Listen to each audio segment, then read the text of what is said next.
I'm live. Hi, everybody. So Tom Zakey will be joining us shortly here. There he is, Mr. Zakey. How you doing? That was immaculate, man. No, it was you know, these sort of Zoom days, right? I'm very happy and honored to be here. Thank you. It's a delight.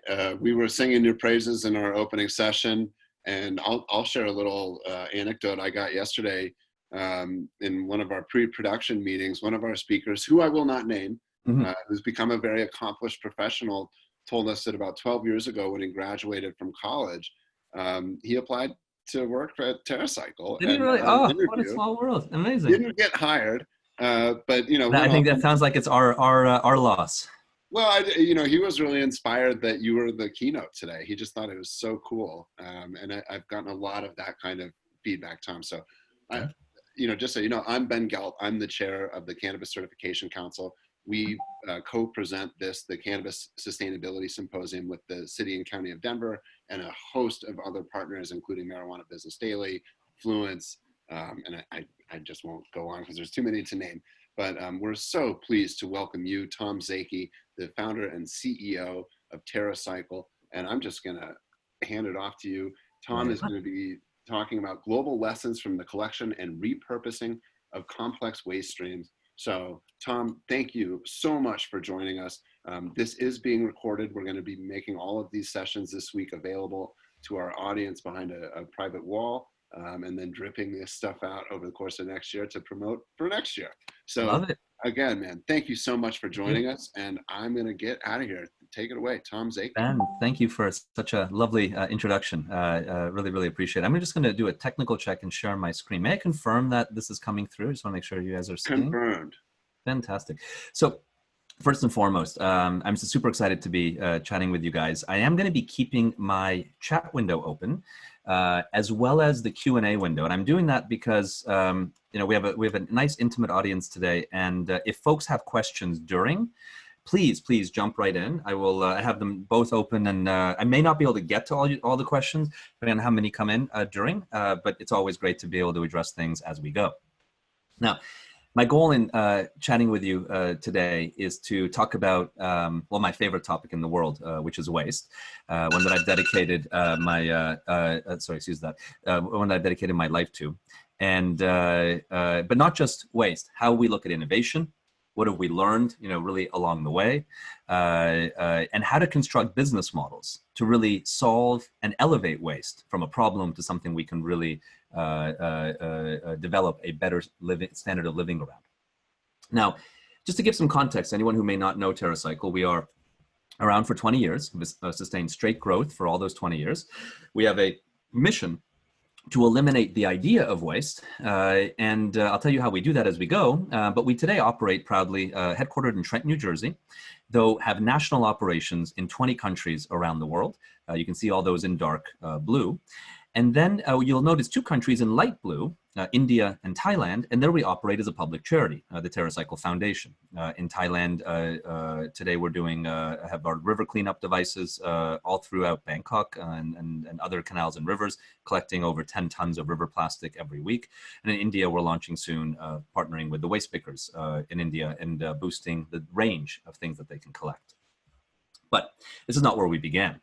TerraCycle actually began in a way that must be close to everyone's hearts in this particular conversation, which is, I went to college in the US, but grew up in Canada. And my friends and I in Canada in our high school year started growing marijuana plants in our basement. That's actually my friend Pete. You can see those little tiny plants that we're growing, and we sucked. We couldn't make these plants work. Then we all end up in college. Pete goes to Montreal. I go down to New Jersey, go to Princeton. And one day, in my spring break, freshman year, Pete calls and says, the plants are doing incredibly well. So I get in the car, drive up from New Jersey to Montreal. This is actually the picture of the founding moment TerraCycle was invented. And he had a beautiful garden. The plants were doing phenomenal. We really had a lovely evening. And I asked him at the end, well, what did you do? What was the secret sauce? And he said he took organic waste. And mind you, 50% of the food produced in the world becomes waste. So it's a gargantuan issue. And he was feeding it to the worms, red worms, taking the resulting worm poop and feeding it to his plants. And that was like a huge wow moment for me. Now, anyone who knows anything about gardening knows that that's nothing unique. Worm castings or worm poop have been around for a long time, but for a 19-year-old guy, that was eureka. And I went back to college and started thinking about, can we create a company that can corner the market on worm poop? No one had really built a big worm poop company at the time, so we said yes. And the first thing we developed was a big machine that would convert 1,000 pounds of organic waste per day into worm poop, which is basically a toilet for worms. The worms, the organic waste after digestion, pre-digestion, which is that rotating drum in the left-hand corner, would go into the trough, go down into the middle of the trough, spread out onto conveyors.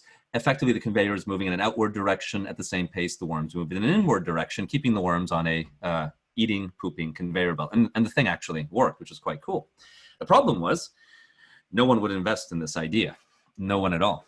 And so we had one of our biggest turning points. We've had many turning points. This was quite a big one, where we found ourselves with no money, lots of worm poop, and I guess hopes and dreams.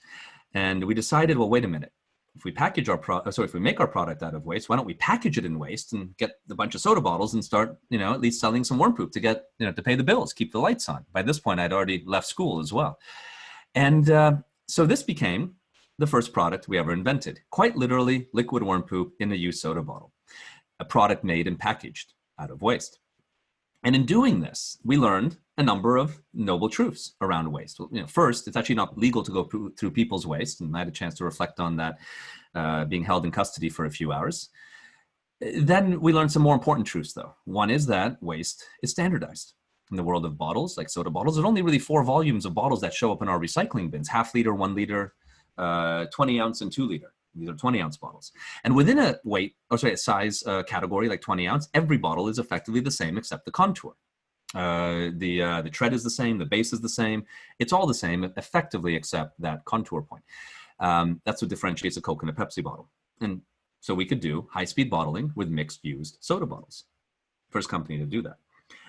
Then we learned, as we started getting listed at Walmart and Home Depot and many other North American lawn and garden retailers, that garbage also has intellectual property rights, believe it or not. And in this case, we heard from the lawyers at Coke and Pepsi that we were infringing on their trade dress, which is the shape of their bottle. And in fact, they were absolutely right.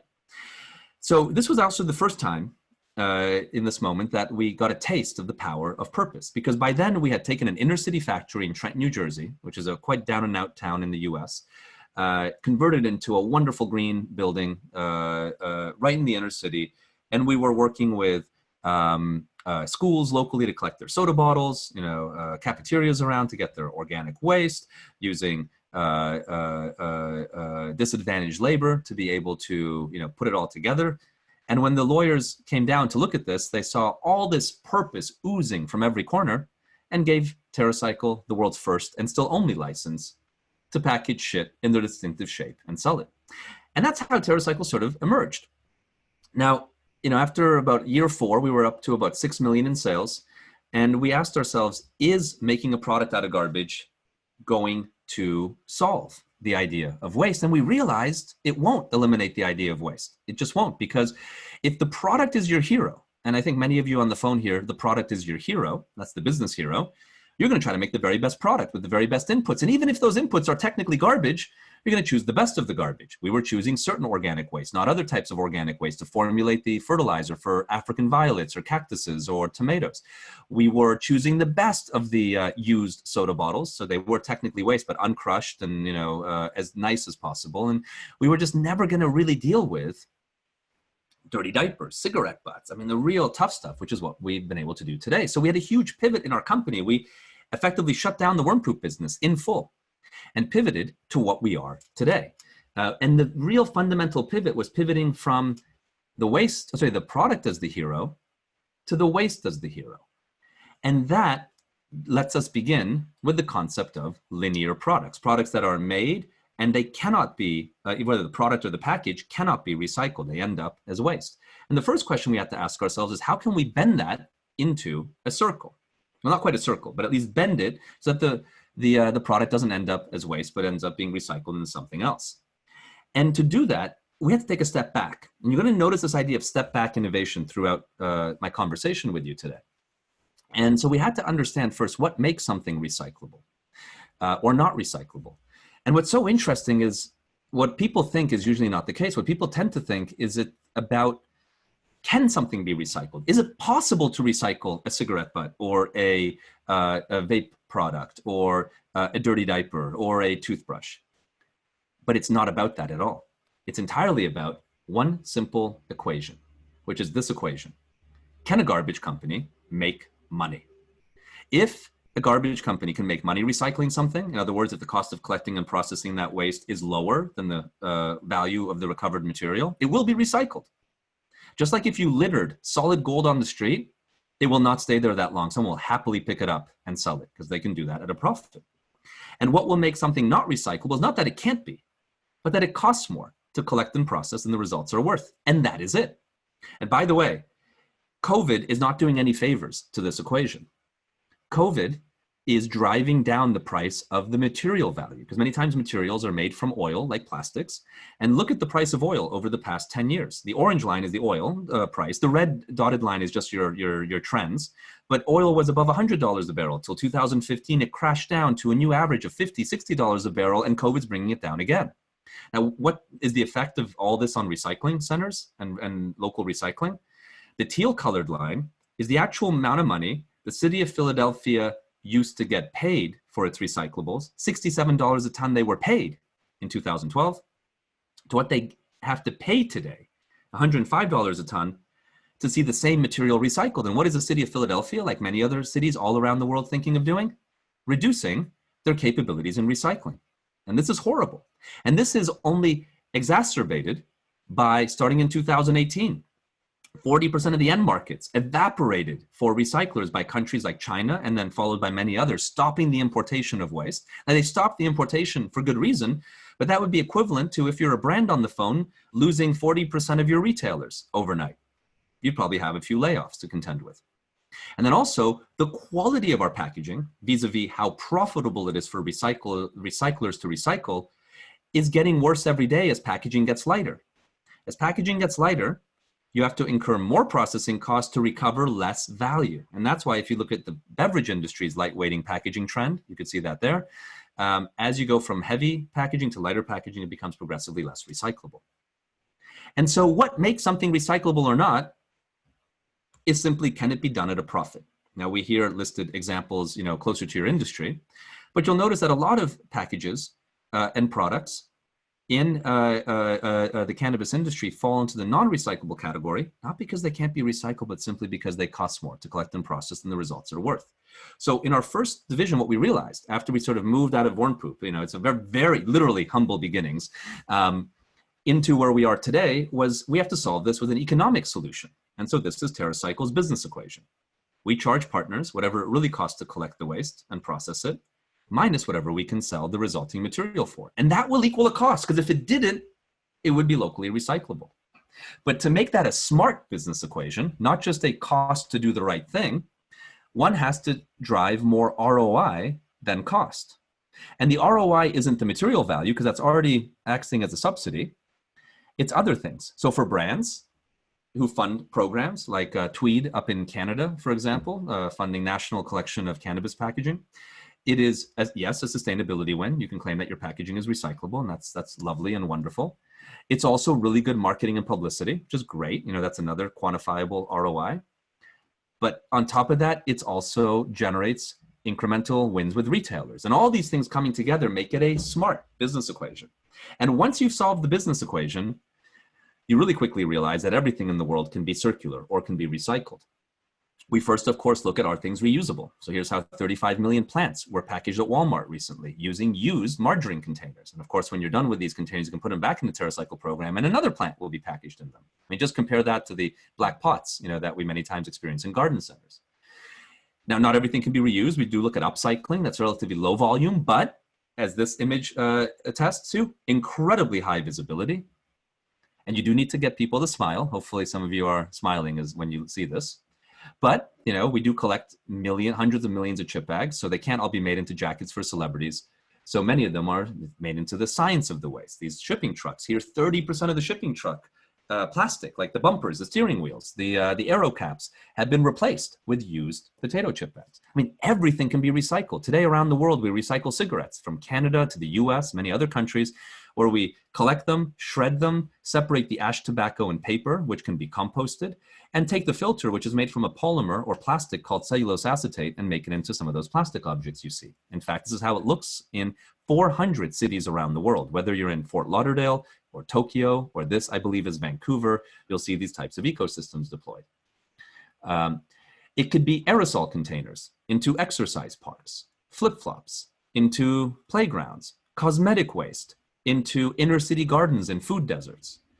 Now, I could regale you for the entire time we have together about cool solutions that should make you feel warm and fuzzy, but that's not going to produce any value for you, I think, today. So instead, what I'm going to talk about is why would L'Oreal, all over the world, happily for over a decade fund cosmetic recycling through us, and then also fund the creation of these, in this example, these inner city gardens. And the reason, and this is the unlocking principle for purposeful activity, is it has to show up in a way that is measurable on a P&L. And what is more measurable than incremental displays at your favorite retailer? This, a brand, really understands the value. So here, Garnier's been able to get this into Walmarts over and over, and the promotion is you can recycle any brand of cosmetic, not just theirs. And every time you do so, you get a point, you give that to an inner city, and then the inner city that you worked with gets a garden, literally made from the waste you collected. In fact, we launched in this industry the world's first national cannabis recycling program in 2018 with Canopy Growth in Tweed, and also just last year, the world's first vape recycling program in this particular category. And it's collected through today over 450 Canadian cannabis retailers, collecting millions of these packaging forms that are today not locally recyclable. And as I said, it gets that sort of ROI. Not just does it win cool awards like the Canadian Cannabis Award, but generates great publicity. And this is so important to unlock these platforms, whether you care about recycling or frankly anything purposeful. So when we deploy aerosol recycling in Germany and turn those aerosol containers into bicycles, that's all lovely, but what the retailer really sees is incremental foot traffic to their store, and what the brand sees is more sales for their brands versus the competition. Or when we deploy car seat recycling at Target or Walmart. By the way, at Walmart last year, we recycled in 2 days, in 48 hours, 10% of all the car seats sold in America in 48 hours. Just to give you a sense of volume, that's 2,000 full truckloads of car seats in 2 days. But what did Walmart really like out of that is that a lot of the people coming to the store to recycle their car seat hadn't shopped at a Walmart for a very long time. And maybe they now look at Walmart a little differently than what their perspective may have been. It could also be quite, sort of national pride worthy. In Japan, for example, our team is working with Aeon, the Walmart of Japan, that is, and collecting home care and personal care waste in their stores. And quite literally, all that collected waste has been turned into every Olympic podium for the Tokyo Olympics. This is, the people of Japan built their podiums, quite literally, from garbage that otherwise would have ended up in landfills. I mean, everything can be recycled. We even do dirty diaper recycling today in Amsterdam, quite literally a shit show. I can't say that about any other waste stream with a somewhat straight face. But the important part is not how we collect and recycle diapers. I mean, we do, and that's interesting, but what's more important is the business logic. These bins, these are smart bins because they have to have smell control and so on, are deployed in front of nurseries if the nursery chooses to switch to Pampers, and then deployed in front of retailers who give Pampers incremental merchandising. The location of the bin, before it collects a single diaper, generates market share increase and profit for Pampers. And then when consumers are asked to deploy any brand of dirty diaper into this bin, the bin weighs it and sends them coupons for Pampers. And how many of you would switch? And that makes it a profitable business equation. And that allows Pampers to say, let's make this big and scale it as big as absolutely possible. Now, you can't always accomplish this through a for-profit lens. That's why we also have the TerraCycle Foundation. So in Thailand, for example, we've deployed a large number of these river cleanup devices that skim the garbage off the rivers before it ends up in our oceans.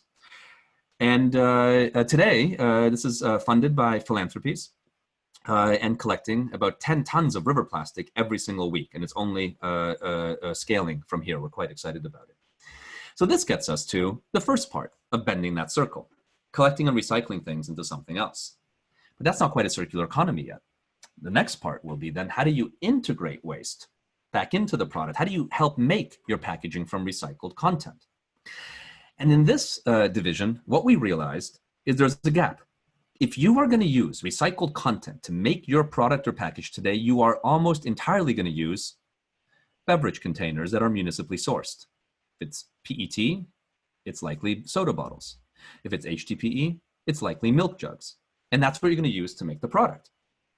But that's leaving a lot of important supply chains that are unaffected on the table. No one's cleaning up rock and roll festivals. No one's cleaning up the ocean, rivers, Aboriginal communities, inner cities. So what we do in this division is think about how can we unlock supply chains that otherwise wouldn't be turned on, like ocean plastic, and then work with brands so that we collect it, we process it, we supply it to their bottle molders, and this then becomes the supply chain. And this is just one example, and as I mentioned before, many others. And it produces products like this, the world's first shampoo bottle made from ocean plastic, now live in 20 countries, winning awards from the United Nations and so on and so forth. And by embodying purpose into the plastic, and ocean is very purposeful, you can lower your marketing spend that instead on the increase in price, because it's expensive to collect and recycle a polymer like ocean plastic, and keep everything neutral in the end and net win from a business point of view. And that leads us to a recycling-based circular economy. But is this the solution to waste? And I got to tell you, as a recycler doing this, recycling is not the answer to waste. It's the best thing you can do to manage waste, but you're not solving for the idea of it, which is why we then thought about how do we go one step further and tighten the circle from a single-use circle to a reuse circle. And that led us to launch Loop in January 2019, very recently. And please keep in mind, everything I'm going to show you on this platform is less than 2 years old. Just keep that in mind as we go. Now, we had a chance to launch this at a famous press conference in Davos at the World Economic Forum. I had the privilege of being on stage with the CEO of P&G, Pepsi, but also the global head of Greenpeace, and everyone agreeing together that, you know, single use is really the enemy, that we have to think about how do we move to reusable ecosystems. And what's exciting about that statement is that, you know, that's how the world used to be. I mean, the modern idea of garbage was only invented in the 1950s. Before that, we cobbled our shoes. We mended our clothes. We bought milk in reusable packaging, and not just milk, but motor oil, perfume, all these amazing things. And we really prided ourselves on making things last, on timeless design, not high fashion that moves over, I mean, not high fashion, but rotating fashion trends. And a strange thing was happening. The package was an asset to the manufacturer. So in his day, and no one knew even the word sustainability back then, people were financially motivated to make their packages long-lasting and durable, because if it broke, they'd have to replace it, the manufacturer. And then what happens? 1950s roll around and disposability is invented. Now, I am certain that we would all look at this photo today horrified, but please don't. Instead, empathize with why the actors in this photo are authentically smiling. Because they're authentically smiling because disposability brought about unparalleled affordability and convenience. And that is something that we still vote for today. It is fundamentally still so important to us, this idea, no matter how much the earth is in trouble, we love affordability and convenience. But a strange thing happened. The package became property of the consumer. And is there anyone out there, please type it in proudly into your chat window if you are, if there's any disposable package you want to own the moment it's empty. I imagine the answer is no, though please correct me if there's anyone out there who would view it otherwise. And if it is no, then why should we own something we don't want to own? Because when we do own it, not only because it becomes a waste problem, it becomes a cost of goods sold or an expense to the manufacturer. And what's the goal of any expense? Lower the expense. And that is how is born the great megatrend of lightweighting. And as packaging becomes lighter, yes, it becomes cheaper. Yes, it becomes less raw material, which is both economic benefit and sustainability benefit, absolutely, no question. But it also becomes less recyclable, as you can see articulated by the blue line. That is the actual rate of recycling for every one of these packaging forms in the US today. But it also, and let's see if we could do this on the chat window. So if you're here today with us, please open up your chat window. And let me ask you this question. Of all these packaging forms, if a half liter of your favorite beverage was to appear in front of you right this very second, my gift, which package form would you prefer it in? Let's see what people say. Glass. Anyone else? Glass. I think we have unanimous on glass. All the way. Thank you, Cody. Right on. Okay. We have actually no one contradicting the unanimous statement of glass. Okay, let's do the opposite. Which would you prefer the least?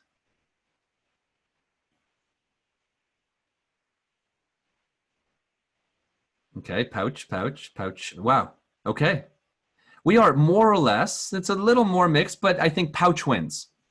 And isn't that interesting that as packaging, as this happens, the consumer delight of packaging diminishes? You guys have just said it. Isn't it even in order of diminishing consumer delight? And isn't consumer delight sort of important? And the joke in packaging, by the way, is everything will be a pouch one day. That is the manifestation of the lightest and cheapest packaging form available in today's technology. And that is really problematic. So we asked ourselves this question: how do you solve the unintended consequences of disposability, which is the waste crisis we are living in, as well as diminishing consumer delight, while maintaining the virtues of affordability and convenience, because those are critical virtues we have to maintain. People will not shift to sustainable consumption without convenience, affordability, and the products being the same or better than disposable alternatives. So that seems like, how do you get the best of both worlds? And the answer is actually was looking at us in the past the whole time. It's pretty simple.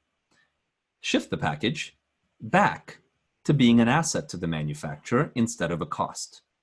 So take the left-hand side. These are not the real numbers, by the way. It's just sort of a placeholder, but you'll get the message. On the left-hand side, you see a Unilever deodorant stick. Disposable, not recyclable today. And the entire cost of that package is in the price of the deodorant. It's embedded. And isn't it ironic? Because no one actually wants to own that deodorant stick the moment it's empty. But on the other side, you see the new Unilever deodorant stick that they've made exclusively for Loop. It's incredibly beautiful. Not only is it beautiful, it's stainless steel, so it's like tactically just lovely. But it's expensive to make. I mean, significantly more.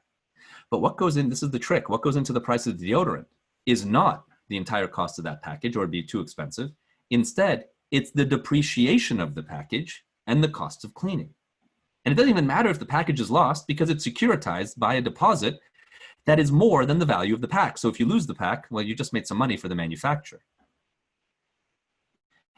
And this unlocks the concept of durable design. And durable design is not just about reusability. It's also about something consumers care about more than sustainability. Badass products that are awesome and beautiful. Nestle's first product in Loop was this, Haagen-Dazs ice cream.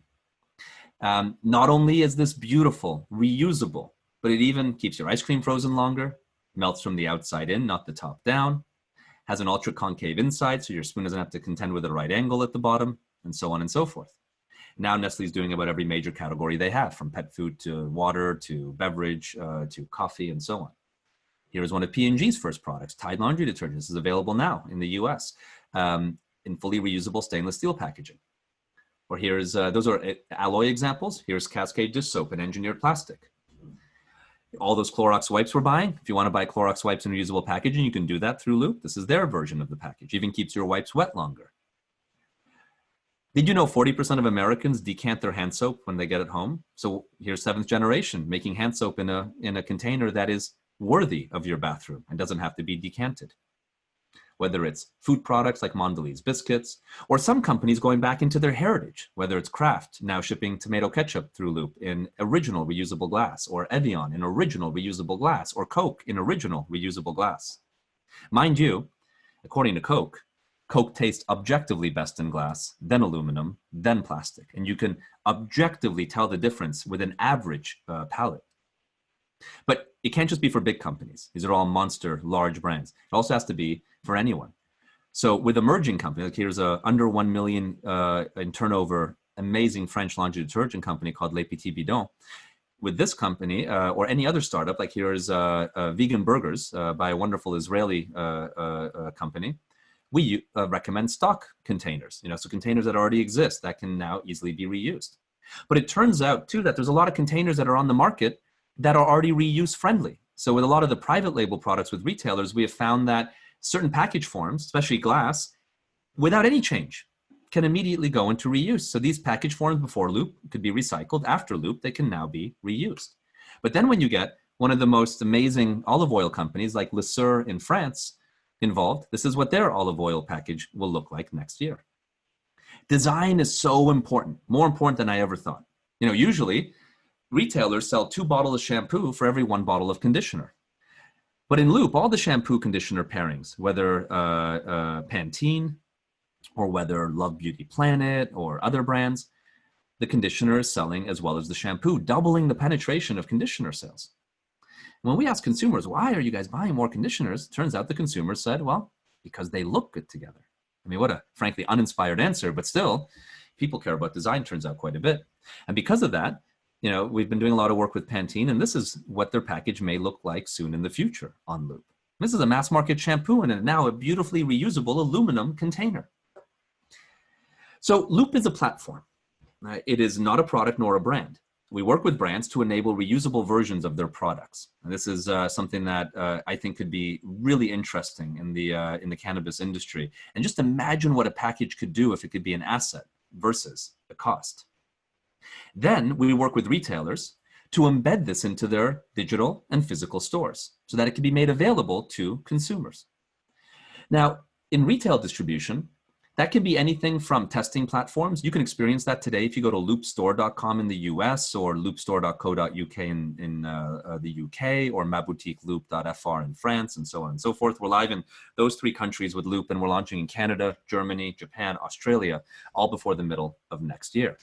And by the way, I see a question from Ben on this. And sorry, I'm not getting to all your questions. I'm going to do the very best I can here. But what % of those containers that can be reused are in sufficient condition for that reuse? If they have dents, scratches, breaks, and so on and so forth. So first, we are seeing in Loop today 96% return rates, partly because people want their deposits back. And to be able to be in Loop, to be able to be approved in step 1, the manufacturer's package must be able to do 10 reasonable uses or more. That's the minimum. If it can't do 10, it's not allowed in the platform. Now, many are rated to be over 100 uses. And the one thing we do that's so important is teach our partners about the design, about designing with the concept of aging gracefully. So that scratches and dents are a virtue to the product, not a negative. Because it won't be shiny and brand new every time around. There will be some scratches and dents, and it's critically important that that be seen as a positive, not a negative. So as I mentioned in distribution, there's online testing platforms, and what's really exciting is actually starting Monday, this coming Monday, the world's first retailer, Carrefour, in France, will be deploying the first in-store section of Loop. This is exactly what it's going to look like starting Monday in Paris. And then next year, you're going to see rollouts in-store all over the world, including in the United States. This is likely what it's going to look like with Kroger and Walgreens. Kroger in Q1 and Walgreens in Q2 of next year. And then you'll see many other retailers as well. Now, what have we learned in this approach? One is that we have to honor, have to honor the convenience afforded by disposability. So for Loop, we are really trying to make the gold standard of how you interact with the system equal to throwing something away. So there's no cleaning, no washing. When you're done, you can drop it off at any participating retailer, even if it's not where you bought it. Like we just launched with McDonald's, for example, announced our partnership with them for starting with reusable beverage packaging, later reusable hamburger, French fry, and so on. So you could buy your coffee, say in reusable packaging at McDonald's, and drop it off at a Tesco, and then buy your shampoo at Tesco and drop it off at a body shop boutique, so on and so forth. And this convenience is important because people want to be sustainable, but they are not willing to sacrifice convenience. And here's a really poignant statistic. 50 to 85%, and by the way, we are launching reusable diapers in Loop next year. So we got the statistic from one of our partners. 50 to 85% of American, French, British, and German parents today try reusable diapers. 50 to 85%, that's a massive amount of trial. But only 2 to 3% stick, which is an incredible amount of degradation on that trial. And just realize what 1 percentage point is worth in the diaper industry. We're talking hundreds of millions of dollars, if not more, per percentage point per country. And the entire reason people fall off is because of convenience. We have to honor fierce convenience and make that the same as disposability and make that the North Star. But if we do that, we win big on everything else, because reusability affords us the ability to make packaging that is unbelievable. In Japan, with a wonderful leading food company there, Ajinomoto, here's the packaging they developed for Loop for coffee on the right and spice on the left. And not only is it like super gorgeous and unbelievable, but it's even next year, this is already public, going to be embedding IoT into it so that you can sense real time the temperature and humidity of the pack. So on your phone, you can see the exact quality of the content. And you can't do that on a package if it is a property of the consumer. It'd be way too expensive. And not only does the consumer get to know the output of the package, but when the package comes back, the manufacturer can download all that information, find out how the package fared in the consumer's home, and maybe make adjustments to make the quality of the product better in the long run. So hopefully, and I'm going to happily go to your questions, that gives you a little taste of how we're trying to eliminate the idea of waste. Now I'm going to go over here to some of the questions. And I'm first going to start with, okay, Marcus asks, and is it possible to repair those containers? Now, in some products, yes, repair is possible. Like in the cloth diapers, repair is possible. As we launch clothing in Loop, repair is possible. In more the fast-moving consumer goods, it's not economic to repair. So one of the rules of Loop is that once the package is done, maybe it's like broken or can't go around again, like here's a Pantene bottle, it must be recyclable into itself. Not into something else, but into itself. And that's one of the design principles of this ecosystem. But repair on a Pantene bottle like this just wouldn't make sense. It'd be much better to just melt it and make it into a new Pantene bottle for Loop. John asks, how have you managed, or rather mitigated, the challenge of regulatory pushback? My company works with modifying and repurposing shipping containers as a turnkey business. At scale, we can overcome the cost value versus institutional brick and mortar construction, one of the most egregious waste senders. However, overwhelmingly, the biggest challenge we run into is the adoption of this use by state and local zoning building departments. Yes, absolutely. So we do work with regulated products. We are working with some Canadian cannabis companies. I can't share the names at the moment that will be launching with Loop in Canada. Canada's a bit easier because it's federally legal. It's a bit more challenging in the US because of the nature of the laws at the moment. And federal legality will actually help greatly for recycling and reuse in this industry. We're also working with even tobacco. You'll see in Japan Tobacco launching a container that is a reusable container for cigarettes. And then when you're done with the cigarette, you actually put the butt into the container, so the butt is recycled. So the container becomes reusable and the cigarette becomes recyclable. We're working with pharmaceutical companies in OTC drugs and other areas, alcohol, with some major alcohol companies. So all of that is absolutely possible. Jim asks, I take it the refill bottle will still be a bulk pouch. No, that's the key point, Jim. When you're done with this, say, Pantene bottle or whatever bottle, I mean, we have 500 brands in Loop. I'm just showing you a few examples. Let's say here's your Tide. When you're done, you throw it away. You throw it, though, into a reuse bin. And we, as Loop, are the waste management function of reuse. We pick up the bin, take the packaging, give you back your deposits professionally at like crazy levels with a huge global partnership with Ecolab, clean them out at standards that are just unbelievable, and then send it back to Tide, who professionally fills it and sells it again, typically to a different consumer. So there's no refill pouch, there's no refill anything. This is a system where the package goes around and you feel disposability, but you're acting reusable. And now, folks, I'm gonna go over to the Q&A window. Marcus asks, for consumers' products in general, what is going to take to get that infrastructure for your packaging reuse take-back system to scale through the country? How do you see that happening to the cannabis space? So this is one of the reasons we're working with these huge, large consumer product companies, whether P&G, and today 100 major conglomerates, and also equivalent retailers, like in the US, Kroger, Walgreens, Ulta Beauty, and soon a number of major others that we'll be soon announcing, or companies like McDonald's and so on, is for scale. Scale, scale, scale.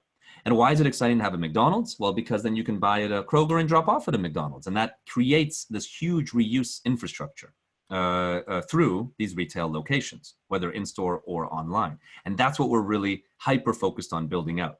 Now, in the cannabis industry, as a regulated product, you know, a manufacturer, let's say cannabis brand X, whatever, would make their package in a reusable container, then sell it to a store, let's call that Cannabis Store Y. They would then sell it to the consumer. And when the consumer is done with that package, they could bring it back to that cannabis store, drop it off in what we would install a loop bin, which we would then periodically service, and that would become the infrastructure. And they could also, though, here's the cool part, drop it off in any loop bin, just like you can drop the cannabis package in any garbage container. And that's why we're moving so quick in launching across geographies, 3 countries live, 4 more coming before the middle of next year, and just really trying to create that overall infrastructure approach.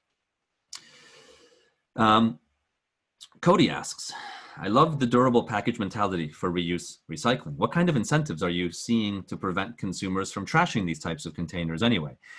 I see some companies offering discounts for return packaging, but I still get the impression that most people would rather eat that cost than go through the trouble.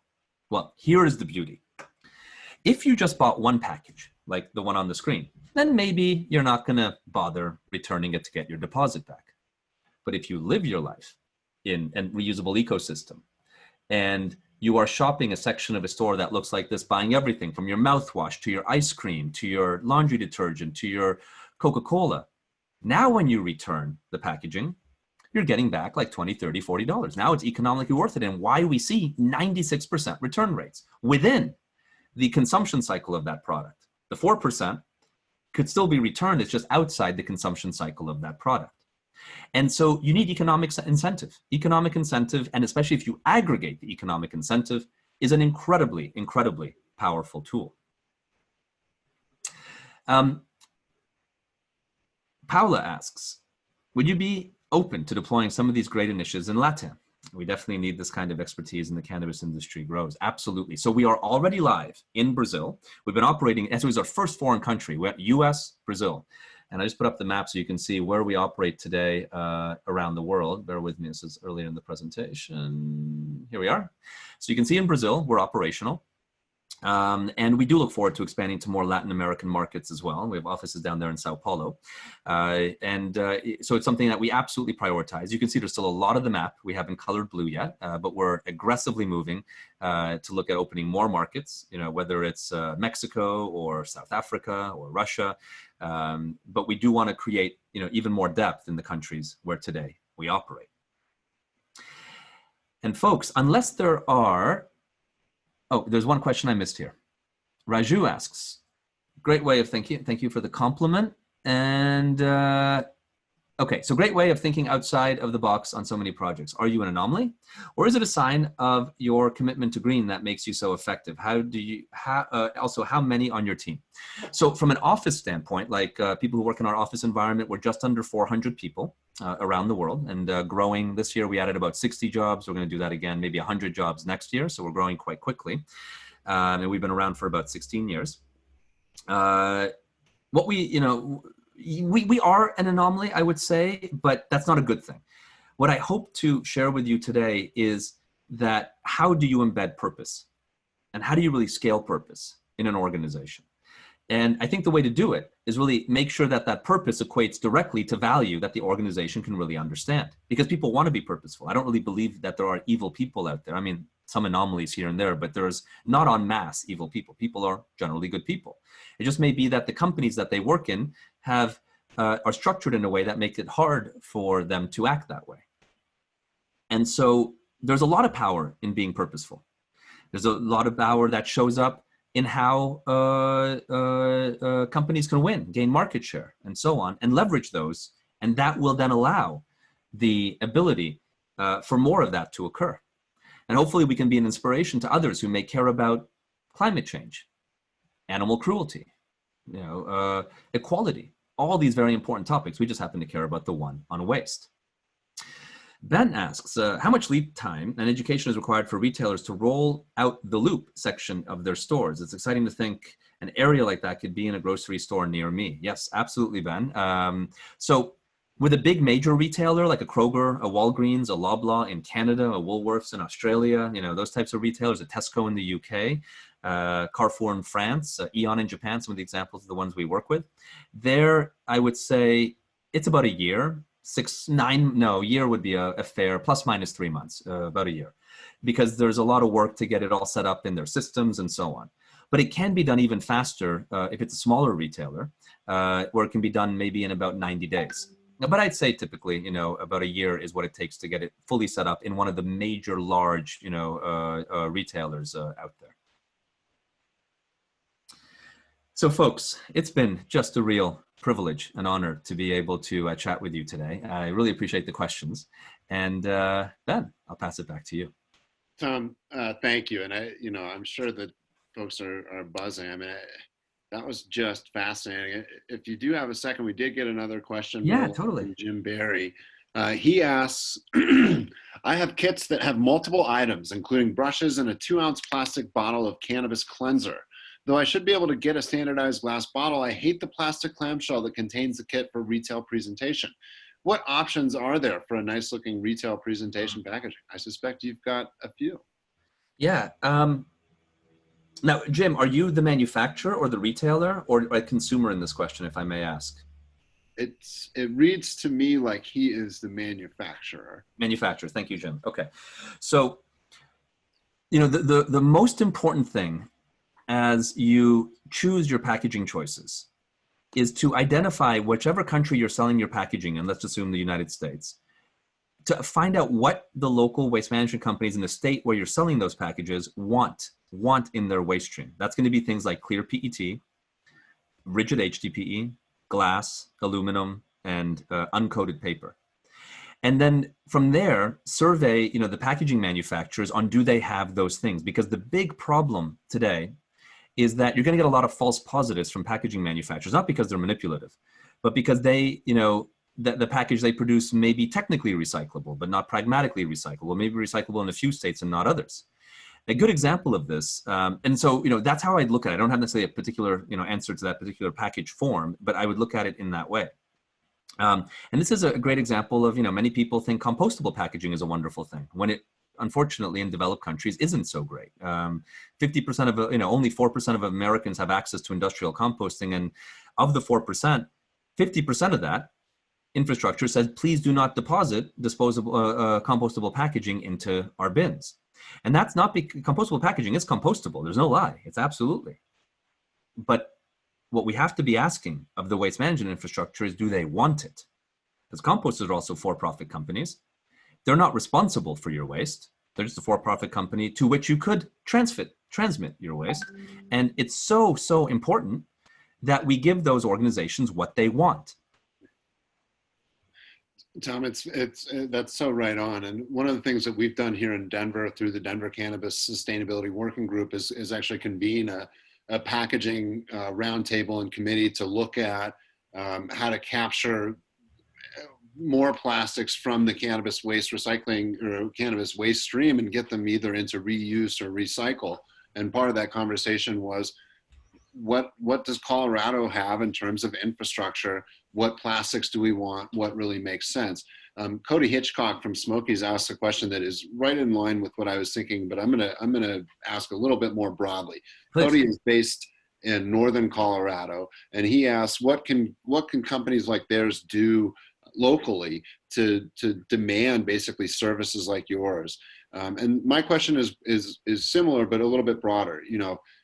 The cannabis industry writ large, which is sometimes hard to writ large because in the United States, as you pointed out and know, that we're all in these little islands of legality, and the regulatory structure is different everywhere. And, it becomes quite convoluted for these multi-state operators because the thing they do in California isn't permitted in Massachusetts, which isn't permitted in Colorado. So you can't have a standardized SOP in the way that a Coca-Cola or a Pepsi may. So given that very serious and very real challenge that some of these companies operating at a larger scale have, and also the same challenges that are imposed on smaller businesses that are operating in one market but under that regulatory structure, what do you say to an industry like this where virtually all of the product requires child-resistant packaging, so it has to have, and you know all about that, no doubt. So I'm curious what you see from other industries that have those goods that require, some kind of rigid regulatory structure in terms of packaging, and what can we do to cut down the footprint here, or to at least get it out of the landfill at the very least. Yeah, absolutely. So that, those are all key challenges. There's two major challenges that you articulated. One is the regulatory islands, right? And also a big challenge is, like, we've been asked by companies, can we run a national, cannabis recycling program like we do in Canada, in the US, and we can't, because we can't move the material cross border easily. Now, interestingly enough, we have worked with the DEA for the US, so that we are able, if anyone's out there and interested, run pilots for this, so that we can demonstrate to them that we are not trafficking narcotics, assuming that it was, an illegal jurisdiction, and it really is just waste packaging. So luckily in the US, at least on our end, we've been able to collaborate with the DEA to move the needle along in that way, and are, now looking for some partners to experiment on that with. But, short of that, the answer would be collect within the island, right? Either collect individual brands or individual companies or all together. And then with enough pre-processing, and pre-processing could be as much as just shred it, it could then from there be no longer cataloged as in the way it is, and can then be moved into applications more on a national approach. And we'd be thrilled to talk to anyone out there who wants to work with us on it. And so, very happy for anyone to reach out to us. Please shoot me a note and let's set up a call and bring the right folks together and think about how to enable something like that. Well, Tom, I think I appreciate that so much. And what I can say is that I think the council and some of our partners, including folks like the Resource Innovation Institute, which, Tom, if you don't know them, I think you should check them out.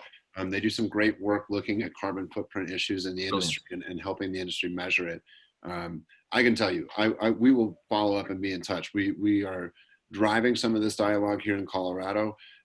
We made some changes this year that will go into effect next year that are going to help really reduce some of the organic waste that the industry is forced to create and send to landfill, and that's a big step forward.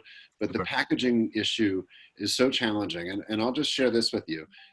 One thing that could make a huge reduction in all of these markets is no longer requiring CR packaging for flour, because flour, as I'm sure you know very well, requires another act to have it be activated, so a dog could eat it, a kid could eat it, and it's not going to do anything. So having all those requirements on the plastic that goes around that flour creates a tremendous amount of waste. So I'd love to talk to you about that, because that's a policy thing that gets a little bit sensitive when you start getting the moms into the room, and no offense to any moms with us, and it's understandably touchy, but it's a place where we can really move the needle. So my producers are telling me, let's get off. And by the way, I have one of my team members who's attending here, Lindsay, who was just texting me. She's going to be in touch with you, Ben, to rock and roll on everything you mentioned. So have a look out. I appreciate it so much. Thank you, Lindsay. And I'm excited, Tom, to be able to connect with you, to share all of your incredible experience and insight with our community, our live audience today. As I noted at the top, this is all being recorded, and we're going to be making it available to our attendees and subscribers. And it's just wonderful to have someone like yourself come and share with us, this new industry that is trying to do better as it gets going, and kind of avoid some of the traps that other people have already run. So thank you for helping us identify some of these opportunities that we have. And I'm so grateful for your response. And I look forward to being in touch and hopefully pulling you into some more of these conversations that are going on around the country. So with that, my producers again are telling me to get off. Tom Zaki from TerraCycle, thank you so much for joining us. It is just a pleasure to have you. We're very fortunate and blessed. So have a great day. Stay safe. Don't breathe any strangers' air. And take care of yourself, man. We'll be in touch. Thank you so much. Have a good one. Thank you guys so much, and everyone paying attention. Thank you.